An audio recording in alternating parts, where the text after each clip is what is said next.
हम लोग बहुत ही महत्वपूर्ण मुद्दा पे बात करेंगे कि बेट होने के क्या चांसेस है। तो मुझे लग रहा है कि जो 15 सूत्री मांग रखा गया है सीएम हाउस और मुख्य सचिव को, तो उसमें बेट का है नंबर और चांसेस लग रही है कि सरकार बेट करवा लेगी।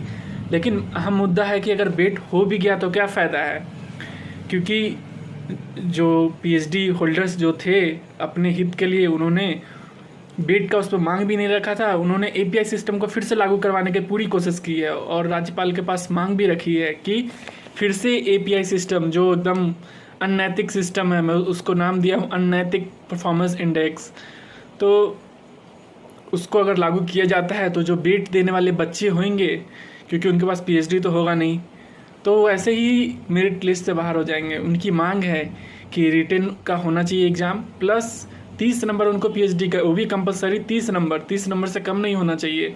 तो ये अपने आप में मांग नाजायज़ है और वो इवन कह रहे हैं कि 10वीं और 12वीं के नहीं जुटना चाहिए, जिनमें उनका नुकसान है तो वो नहीं जुटना चाहिए, लेकिन पीएचडी का 30 नंबर जुटना चाहिए।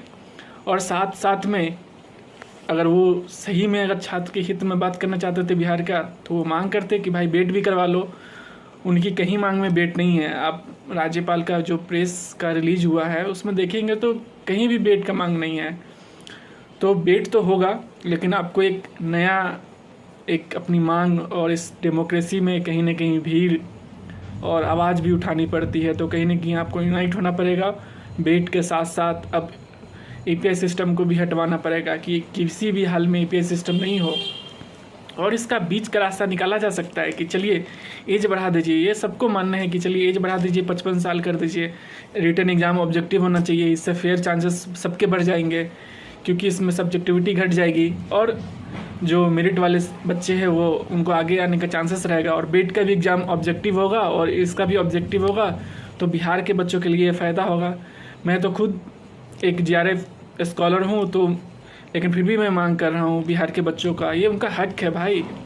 और अगर ये बैक डोर एंट्री से फिर से वही पुराना एपीआई सिस्टम आ गया, फिर से कोर्ट केसेस होंगे, फिर से जो डिग्री खरीदे होंगे फिर से वो बीच के रास्ते से झोला छाप फिर से एंट्री करने का कोशिश करेंगे, तो ये जो पीएचडी वाले हैं उनके हित के लिए भी कहीं ना कहीं ये फ़ायदा नहीं है। क्योंकि बहुत सारे पीएचडी होल्डर्स का भी नहीं हुआ था पिछली बार 2020 में जो वैकेंसी आई थी, वो कोर्ट केसेस अभी भी लड़ रहे हैं और वो बोल रहे हैं एक्सपीरियंस का भी नंबर मिलना चाहिए।